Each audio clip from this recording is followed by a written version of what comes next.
آتا ہوں کہ دوبارہ فردوس شمیم نقوی صاحب پاکستان تحریک انصاف کے سینئر رہنما ہیں، ظاہر ہے کراچی کے باسی ہیں.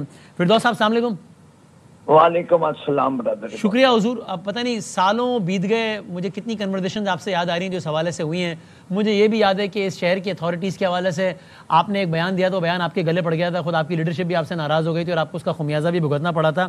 اور ابھی جب ہم بات کر رہے تھے 1100 ارب کا فگر آیا تھا فردوس بھائی، 2020 کی بات ہے، اور یہ بھی آیا تھا کہ اب تو فوج بھی آ گئی ہے، اب تو باجوہ صاحب، اب تو DGI اب تو خان صاحب اگلے 3 سالوں میں ڈسبرس ہو جائے گا 1100 ارب روپیہ اس اگلے 3 سالوں میں. اگر وہ 1100 کا اشیر بھی لگا ہوتا تو یقیناً صوبے کا یہ حال تو نہیں ہوتا نا فردوس صاحب. دیکھیں وہ 1100 ارب کا پیکج 3 سال کے اوپر لگنا تھا. جی ہاں. اور اس میں سے پی ٹی آئی کو کتنا پیریڈ ملا، یہی بارشوں کا زمانہ تھا. اور 2020 کی جو بارشیں ہوئی تھیں اس کے بعد NDMA کو انوالو کر کے فیڈرل گورنمنٹ نے انٹرفیئر کیا تھا. اور یہاں کی کور آپ نے کہا کس کی تھی فیڈرل گورنمنٹ، کس کی تھی اس وقت؟ ہماری تھی P T I. That was P T I. میں تو وہ بتا رہا ہوں پیکج کی ڈیٹیل. اس 735 ارب روپے فیڈرل گورنمنٹ نے آئیڈینٹیفائیڈ منصوبے لگانے تھے. ان آئیڈینٹیفائیڈ منصوبوں کے اندر سب سے بڑا منصوبہ وہ تھا جس کا ذکر میری بہن شرمیلا نے کیا اور کریڈٹ سندھ گورنمنٹ کو دے دیا. 5 بڑے نالوں کی صفائی، اس کے ارد گرد سے ساری آبادی کو ریہیبلیٹیٹ کرنا، نالوں کی طرف دونوں طرف 25-25 فٹ کی ایکسس منیمم دینا کہ ان نالوں کی صفائی ہو سکے.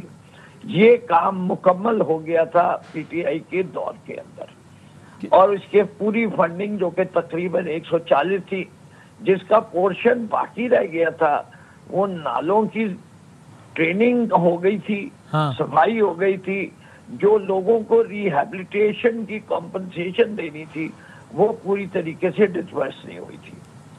دوسری چیز جس کا تھا وہ K4 کا منصوبہ، main line bringing water from کنجر leak up to the Karachi, جو لائن کی ایکسٹرنل پورشن تھا وہ فیڈرل گورنمنٹ نے کرنا تھا.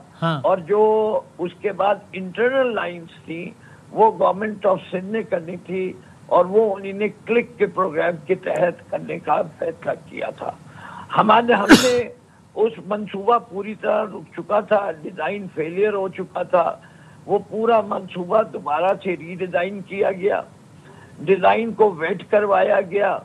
اس کے بعد یہ انیشلی کام فرنٹیئر ورک آرگنائزیشن کو دیا گیا تھا 2014 میں 25 ارب روپے میں مکمل ہونا تھا. اور اس کے بعد اس کا تخمینہ بڑھتے جو ہے جب یہ فائنلی ری ڈیزائن ہو کے آیا تو 225 ارب پہ تھا. اس کے لیے تاریخ دے دی گئی تھی کمپلیشن کی 23 اکتوبر 2023 کے اندر، پھر الیکشن سے پہلے. اور ہمارے ہاں جب آخری ایک اسد عمر صاحب نے انٹرویو دیا اور تقریر کی تو اس کے اندر انہیں کہا کہ میں گزارش کروں گا کانٹریکٹر سے کہ وہ اس کو 14 اگست کو قوم کو تحفہ دے. اس وقت تک اٹ واز آن لائن کہ چل رہا ہے. آج ہمیں حکومت چھوڑے ہوئے اتنے دن ہو گئے، ابھی بھی جو فنڈنگ نظر آ رہی ہے K4 کا منصوبہ 2007 میں شروع ہوا تھا. پی ٹی آئی کا کہیں نام و نشان نہیں تھا. پی ٹی آئی کا نام و نشان شروع 2018 میں ہوا اور اس کے بعد اختتام کی تاریخ بھی آپ کو پتا ہے. اس کے بعد بھی 33 سال گزر گئے، یہ منصوبہ مکمل نہیں ہو رہا. اس کی ذمہ داری کس کو دی جائے؟ منم صاحب یہ میرا بھی، یعنی ابھی عام آدمی سوچ رہا ہوگا کہ یہ کس سے وکیل کرے، کس سے منصفی چاہے، کہ مطلب every one has an answer کہ یار یہ دیکھو میں نے اپنے حصے کا کر لیا باقی نہیں کیا. کہیں نہ کہیں تو پرابلم ہے نا کہ تبھی شہر کے اتنے بڑے شہر کا بیڑا کر کے. میں آپ کو اس بات سے پہ چاہیے نہیں رہا. آپ نے مجھ سے ایک سوال پوچھا کہ آپ ہسٹوریکل فیکٹ بتا دیجئے کہ کتنے پیسے خرچ ہوئے. میں اس میں ہوں. جہاں تک کراچی کا مقدمے کا تعلق ہے، دیکھیں نہ میں لوکل باڈیز کے قانون کے پیچھے جاؤں گا، اس سے کہ یہی لوکل باڈیز کا قانون اسی فیڈرل گورنمنٹ کے آئین کے لحاظ سے فیصلہ آباد پہ بھی لاگو ہے، سیالکوٹ پہ بھی لاگو ہے، گجرانوالہ پہ بھی لاگو ہے. میں بڑے شہر کی تو بات ہی نہیں کر رہا، لاہور کی، ملتان پہ بھی لاگو ہے. تو اگر وہ صحیح چل سکتے تو اس لیول تک کراچی جیسے شہر کو تو پہنچ جانا چاہیے.